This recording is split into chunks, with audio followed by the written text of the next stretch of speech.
Hi friends, host Eric here with his beloved darling Rachel. And today we're going to be talking about how to deal with narcissists, example included. Rachel, you want to maybe take over for a bit here? Maybe review your text history or whatever?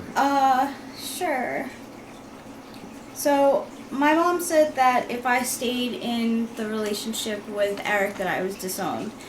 But she's been texting me for the past couple of months with pretty bland things like thinking of you, like I hope your hands and feet are well. Like, What did you reply to that?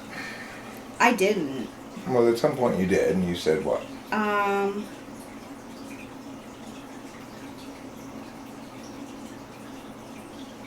You previously said it was either you or Eric. Is this still the case? And then she answers with, Eric has made choices to behave in a way that I cannot be in a relationship with him. You are my daughter. And then I said... In other words, she didn't answer the question. Mm-hmm. And then I said, you said I wasn't until I left him. I'm still with him. Are you lying? And then this Monday, she said, hi, Rach, I hope your hands and feet are back to normal. As if, like, nothing had happened in that. And did you reply? No, at that point I didn't. Not until today did I reply. Because she said, happy Easter. And she said, does this picture stir up any memories? He, he. And it's like this can with, like, person with olives on her fingers. And then I said, you must have missed my last text. I'm still waiting for your answer. Which is like, I am still waiting for her answer. So then she goes to leave a long message saying, there seems to be a misunderstanding. You are my daughter and I love you. Any time you and I would spend together would be just you and me, whether it's California, New York, anywhere else in the future. As I said to you recently, I have a relationship with Eric. I don't have one.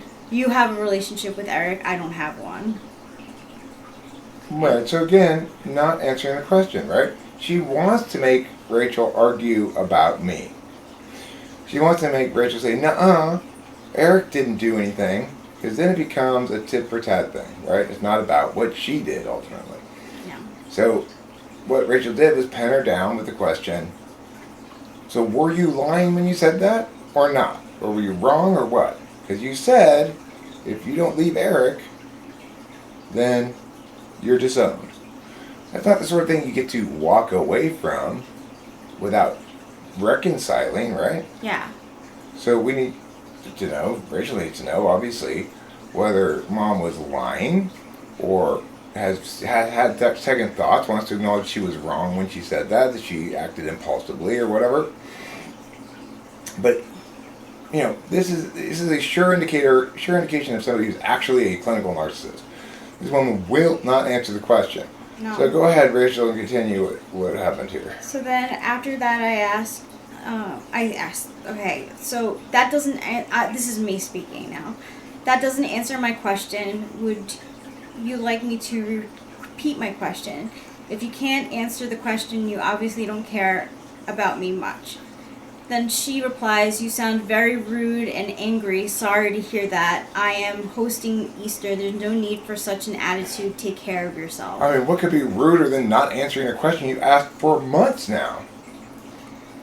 What could be ruder than that? Ignoring a question. So if, obviously, you know, she's just straight up trying to gaslight Rachel into thinking that Rachel's doing something wrong, Rachel's attitude is bad, or that the fact that Rachel's insisting she answer this question is bad, but Rachel's not under her thumb anymore. So she's not being, that woman doesn't have leverage anymore. And she doesn't know how to operate with other human beings except through a position of leverage. And so, as a consequence, she cannot tolerate anybody leveraging her own words against her. Yeah. And so it goes on. So I said, if you really want me in your life, you'll answer my question. Until then, stop playing games. You aren't fooling anyone but yourself. She replies, so sad. All these statements sound like Eric's words. You never spoke to me like this. Take care. Actually, I did used to speak to her like this, and I used to use really nasty language with her, in which when I would get upset and use nasty language with her, I would be sent to the hospital. So, I mean, the woman is clearly an abusive gaslighter in any meaningful sense of the word. And you can tell not just from this text exchange where she's trying to sweep under the rug the fact that she tried to leverage her own relationship and the family's relationship with Rachel and Rachel's inclusion in the family against Rachel to force her to go back under her mom's thumb, presumably, instead of living happy and free with me. So, I mean, this woman does not have Rachel's best interest in mind at all, because what if Rachel had agreed to stay there with her and break up with me and stay in so she doesn't get disowned? Well, then, where is she going to live with Rachel's mom? yeah. Had she thought this through at all? Of course, what she really was doing was reacting against her narcissistic control mechanisms being challenged and threatened. And that's exactly what makes somebody a clinical narcissist, is they try to deal with everybody through these kind of control mechanisms, and they refuse to be accountable by any control mechanisms themselves. And that's exactly what we're seeing with fucking Emily Lapalosa. Yeah. Rachel was telling me she was talking to her friend Jen, and that Jen was reassuring her that, or informing her something that the people in the neighborhood and stuff, they have a sense that there's something off here with, and it's probably why she left Long Island and went to South Carolina. So it wasn't as though she was always fooling everybody, but she's pretty good at fooling people. That's the bottom line. She's pretty good at fooling people. This is the first time that I've ever been in a relationship with someone who was on my side about my mom. A lot of, in past relationships, people didn't even want to, people either wanted to people please her, or they didn't even want to address her at all because she's intimidating. Whereas, she and I butted heads immediately, right off the bat. Yeah. And at one point, though, I needed her help. I needed to work with her to figure out how to help Rachel. But she's fine as long as she's in the control seat, right? So she gets to control everyone and everything, and all the narratives and everything, then that's fine, because this plays right into her hands. So she gets to come save the day, and I get to be wrong. Yeah. Of course, when I was wrong after the fact and sort of said, okay, I underestimated this or whatever, I was kind of crying and apologetic to the mom and stuff, because I'm not a narcissist, right? And when I dealt with Rachel's dad, at first I kind of bullied him a little bit, but then it came back to bite me in the ass, and ultimately what I realized is that Rachel's dad's the saving grace in this whole matter. He's the one who's not broken. He can be accountable. He apologized to Rachel and did all those things. And then I had to go apologize to him, as I realized later on, I've been undervaluing your role here and stuff like that. He's great. And I'll tell you something. If you want to get a powerful pair of people who potentially have a lot of conflict on the same page, get an ENTP and an ENFP who love the same person, and you've got a lot of resonance there. So it's ultimately, Rachel's dad resonates with me by being fair, right? By upholding the 7-star polar value, even if he's not attending by it very much. And I uphold his operational value, just like he upholds mine, by genuinely loving Rachel and being very attached to her and treating her well and caring about her and stuff. Mm-hmm. So it's because of that commonality, that we both love Rachel, honestly, our conflicts have proven to be us taking turns being right, basically, depending on the circumstances and the situation and what's being claimed. Of course, the problem with an ENFP, especially an ENFP 9, is that he will cut babies in half till the end of the time and think that he's done better than not cutting the baby in half. Yeah. That's another thing. But those are examples of gaslighting right there. Sorry I got off topic there for a second. Oh no, you were on topic. Well, It's good to. We do have my dad, and who has my back. Like, it is important that at least one of my family members is in my corner. Now, as far as your sister, it's hard to say where she sits in this whole thing because she tries to kind of be Switzerland, kind of, you know. I think she probably resents the arrival of Eric into the mix as one that creates unnecessary pressure on the circumstances. And I feel kind of bad about it. Like, I don't mean to be at all in between her and her family relationships. But of course, if I'm dealing with clinical narcissists, this is unavoidable. It's like they and I are combustible in every instance. And in every instance, they always run in terror. And I'm left here going, where did the fucking fuck go? You know? And this is what's happening here. So Rachel's mom doesn't want to ever be held accountable for anything. She knows that she cannot be near me without me holding her ass accountable. And so she's trying to maintain a relationship with Rachel, backpedal from what she said at the time. And, you know, that's key to the narcissist's way, is that they don't, being never held accountable means they're going to change the goalposts, shift the goalposts, change the rules willy-nilly, and they never get to be held accountable for their words. You said this is the rule. Then you changed it to make it so I can't smoke weed at all. Was the first thing that caused the conflict in the first place. And then now, you know, you said you're going to disown me if I stay with Eric. If I stay with Eric, now you're trying to be all lovey-dovey and friendly with me without even addressing the fact that you said that. And the closest that the mom came said, well, you know, I always love you, blah, blah, blah. Of course, that's an answer that avoids her own accountability for anything, right? It's an answer that just says, oh, you're being scared, but you know deep down that she does not know what Rachel knows. She has no business telling Rachel what Rachel knows. No. And most importantly, she has no business ignoring Rachel's questions. If she thinks Rachel's a real human being, then Rachel should be able to ask a question multiple times over the course of several months that's incredibly salient to whether or not she thinks this person deserves to be in her life. Yeah. And expect that question to be answered. If the person's not going to answer it honestly and say, yeah, I was lying, or I was wrong, I said it in the heat of the moment, and I didn't mean that, I regret saying it, I take it back, something like that. They won't even do that. You're definitely dealing with a narcissist. Because that's fucking classic ultimate accountability avoidance disorder. Yeah. And, you know, Rachel's mom did a number on her brother, too, who's not a healthy manifestation of self.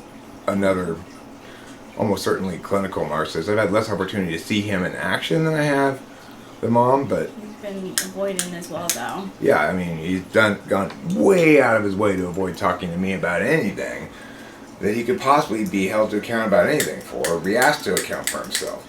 So that's another, you know, same problem, same diagnosis.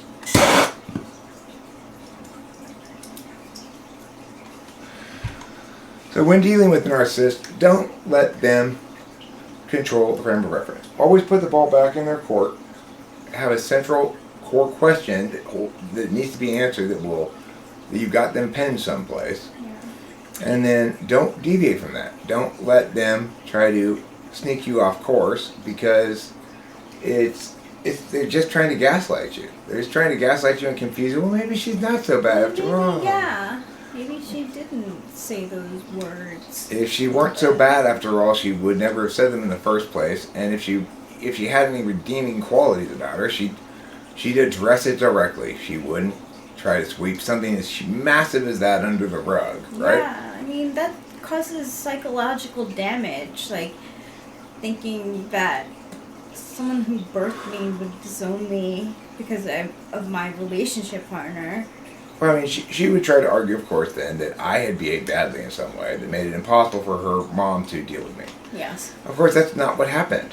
What happened is, this in person, the same thing that happened to Rachel on the phone here, which is I asked her questions, she refused to answer them, refused to even look at me. No. Tried to control the frame of reference and the narrative as well by leveraging disowning Rachel to try to separate her from somebody who's actually completely 100% right in what he's saying, which is, no, you're not going to just change the rules all of a sudden as soon as I leave so that Rachel can't smoke weed anymore at all. Yeah. And get your way and think you're going to get away with it. You said if she can't smoke weed at all, she can't stay here, so here I am to pick her up. Yeah. What do you expect, bitch, you know? Right. Well, that's not what Mom expected. No, she didn't expect it at all. It was total Because shock. she greatly underestimates Rachel. She thinks Eric's behind all of this shit. Yep. No. No, I wouldn't agree. If I didn't feel comfortable with what, I wouldn't text her back.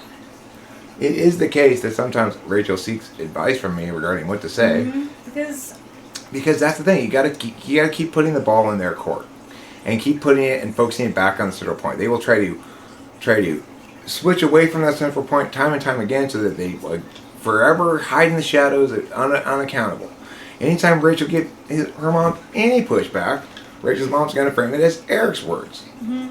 Well, sometimes Eric helps Rachel with how to express what Rachel wants to express. That's right, exactly. Because sometimes I don't have the words. I'm so shocked and basically appalled by what she's doing that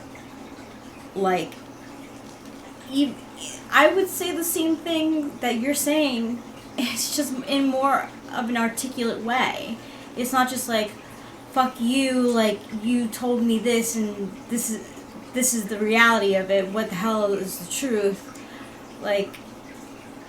I'm doing it actually in a very mature way. Right. So, I mean, and the thing is, the bottom line is, it's a good enough test for anybody in your own life too. If you find a spot where they've said or done something that's in contradiction to something else they've said or done, that is clearly renders some of their words into either lies or wrong predictions or something, then pin them down on that one specific thing and don't let them get out of that one specific thing until they've answered that one specific question. Because what Rachel's mom, again, really wants to do is talk about everything but that. Mm-hmm. And she will continue to do so until she accepts the fact that Rachel's serious when she says, if you really want me back in your life, you'll answer my one question that I've been asking for months. And if you don't want me back in my life, back in your life, enough to answer that one question, then you're not worth it. And you gotta corner them, and you gotta be okay with potentially losing that person too. So I don't think that Rachel's mom's gonna go away forever. I think she's gonna continue to try to reestablish some relationship with Rachel, but she's gonna discover that until she's willing to answer that question, she's not in a relationship. She's trying to be a dictator, right? Yeah. Relationships let both people have some power. Yeah. Let both people hold each other accountable. It's not just one direction. That what applies to the goose applies to the gander. If I'm going to hold Rachel accountable for failing to bring me a drink, then she can hold me accountable for failing to bring her a drink. And so it's like basic reciprocal burden stuff, right? And you might say, well, this is a very TI biased thing. Well, maybe it is. But the point is, because of the nature of language, it's the only area that we can really do this in, where we can pin somebody down and say, no, you address this first on point. And no matter how much they dissemble and try to get away and say something else and not address it on point, that you just say, no, before we move forward, you address my point that I made here first by clarifying it and make sure it's a yes-no thing. Were you lying or not? Don't just back away from it. Can't just back away from it. We need clarification on this status. Yeah. Anything that compels them to take accountability. If they refuse to, no matter how high the stakes, then you definitely have a narcissist on your hand, an actual clinical narcissist. Yep, that's the facts.